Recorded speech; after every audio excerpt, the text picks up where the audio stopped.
everyone, I'm Mandy and welcome to my channel. So, it is October.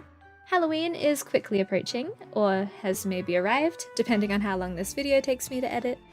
But either way, spooky season is well upon us, and I'm sure by now you know that one of my favourite things to do is play seasonal video games. Something I like about Halloween is that it's fun for both horror games and also more magical, witchy ones. So today, I want to share with you 3 spooky games and 3 magical games that I've been enjoying this October. Now these games vary quite a bit in terms of themes and content, so please look at the ratings and content warnings if you're interested in playing any of them yourself. But without further ado, let's dive into our first spooky game. So to kick off this video, I wanted to talk about a new indie game that I consider a bit of a hidden gem, and that is Decarnation.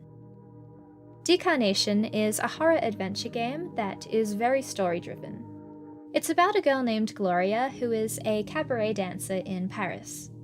Now, I don't want to go too deep into the plot because it is a very short game, and I think the more that's left to surprise the better, but let's just say she gets put into a pretty grim situation that puts a lot of strain on her mental, emotional, and physical state. And some of this inner turmoil we see firsthand as we navigate through her Lovecraftian nightmares. Now, even as someone who isn't super into horror, I thought these segments were really well done.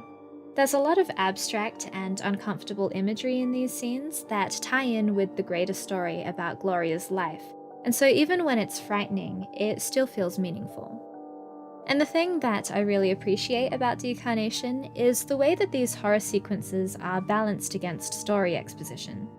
Gloria goes back and forth between these nightmares and her real-world situation, which is disturbing in a completely different way. Now, I was a little nervous as I was playing it through because I could foresee 2 directions they might take the story.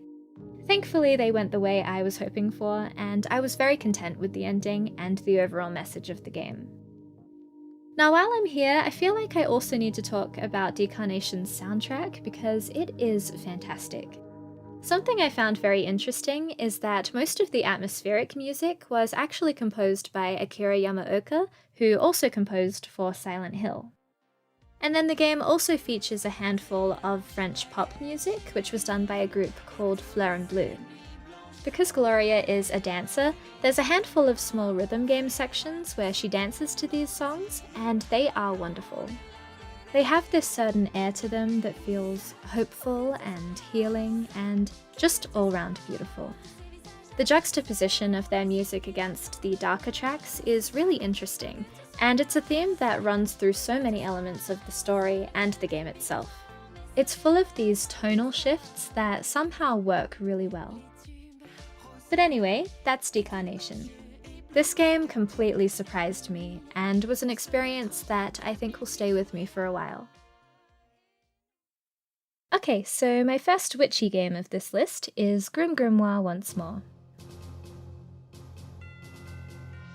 This is a real-time strategy game by Vanillaware that was first released on the PS2 back in 2007. This here is the remaster, which came out earlier this year. This game was tons of fun for me. It's about a witch in training named Lilith Blanc who is just starting her classes at a prestigious magic school. In this world, there are 4 branches of magic, which Lilith can call upon to create different types of magical runes, which comes in handy if she ever finds herself in the middle of a battle. From these runes, she can summon a variety of units, some that are made for combat, and some that specialize in resource gathering. Each branch of magic has similar categories of units, but they all have nuances to them. For example, each will have a standard attack unit, but they differ vastly in terms of their special abilities and weaknesses. So for most stages, you can't just focus on one branch of magic. Different units are better suited to different scenarios, and some can even be detrimental when placed in an unsuitable one. The key thing about commanding battles is learning the best ways to weave different types of magic together to create the strongest forces. There's a certain beauty in that, but it does get a little hectic at times, and there's definitely a lot of trial and error involved. There's also a lot of management involved in the game. You need to gather resources from crystals in order to summon units. If you want to get them faster, you can summon more worker units, but you also need to make sure your army is up to snuff so that you can protect your base. I love that kind of stuff, so I got really into this game. And the story was great too. I don't want to spoil too much of it because it does start to pick up pretty quickly, but yeah, I had so much fun with GrimGrimoire, and I think it's definitely worth checking out if you like this kind of RTS tower defense gameplay. The next horror game I have to share is none other than Ebe.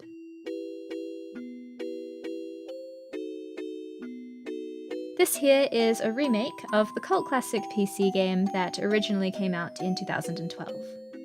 It's a puzzle adventure game about a girl named Ebe who gets transported to another dimension inside of an art museum she's visiting, one in which the paintings and sculptures have come to life.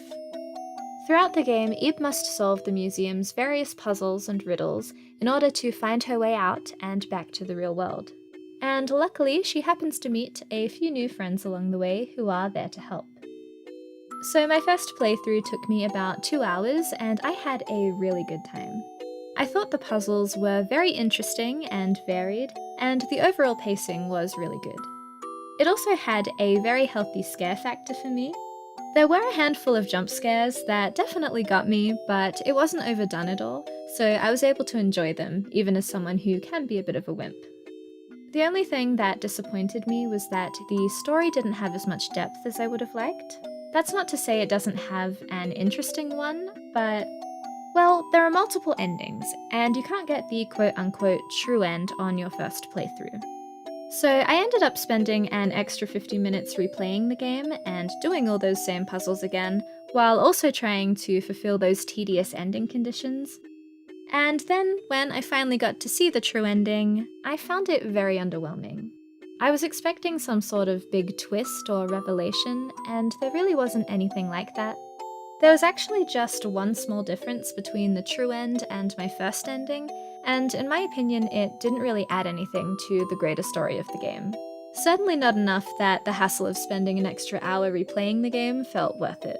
The payoff just wasn't there for me.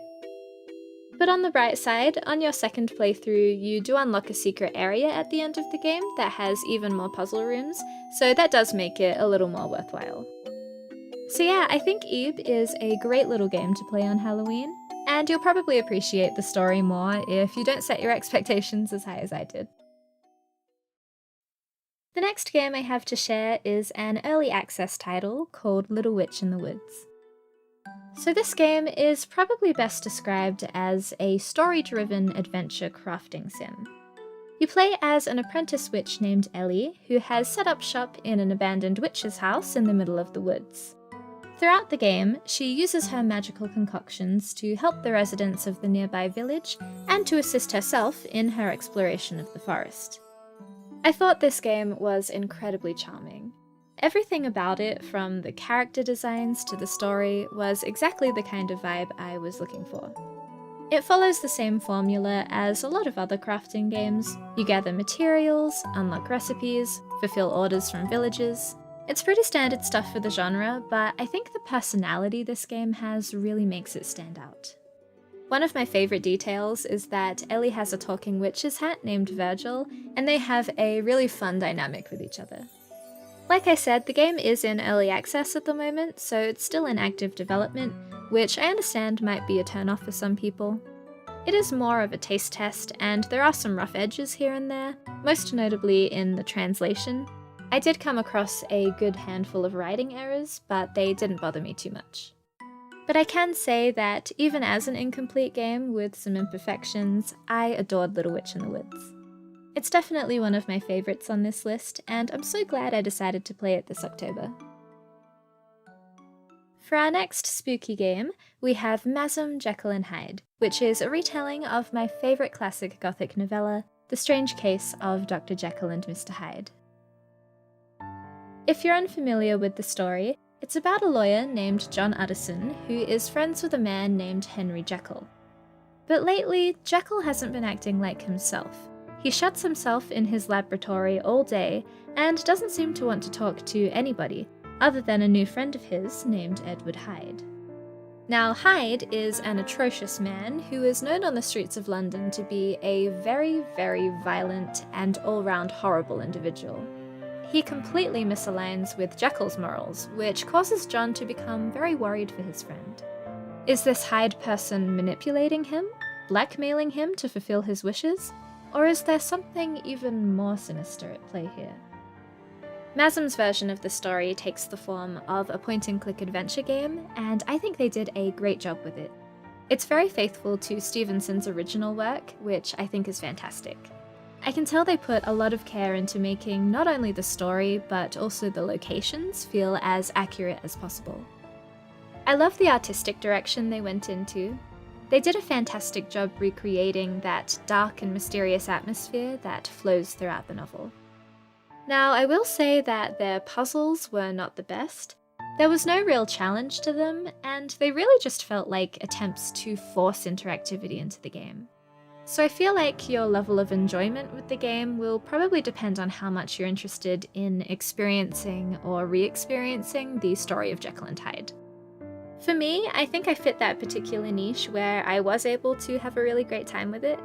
I enjoyed seeing one of my favourite stories in a new medium, and it was the perfect atmospheric experience to pull me into the spirit of the season. And finally, my last magical game for this Halloween was the Cosmic Wheel Sisterhood. This one is kind of like a narrative adventure game. Some people might class it as a visual novel. It actually reminds me a bit of Coffee Talk in that you experience most of the story through conversations that take place in a singular setting. The game tells the story of a witch named Fortuna who has been exiled from her coven and sent to live in isolation on a small asteroid. 200 years into her millennium-long exile, she uses a forbidden incantation to summon a behemoth. He agrees to help her find a way out of this punishment, but at a great cost. It's been really interesting watching the story unfold. Because Fortuna is confined to her asteroid home, most of it takes place through the conversations she has with visiting witches, once her visitor ban has been lifted. Fortuna specializes in tarot reading, and one of the cool things about this game is that you actually get to design the cards in her new divination deck yourself. You exchange different types of energy points to make a specific combination of backgrounds, arcana, and symbols, and you get to place everything however you want, which is a lot of fun. The way the game works is very interesting. You make a lot of decisions that seem to influence the direction of the story, both during conversations and also during divination readings. When you assign a card, you get to choose from a handful of different interpretations, and my understanding is that whatever you choose as the player becomes the truth for that character. I think that's a pretty clever way to incorporate player choice into the story. Fortuna's intuition is never wrong, and it just so happens that intuition is us. I'm only around halfway through this one, so I'm not sure how it's all going to come together in the end, but I'm very excited to find out.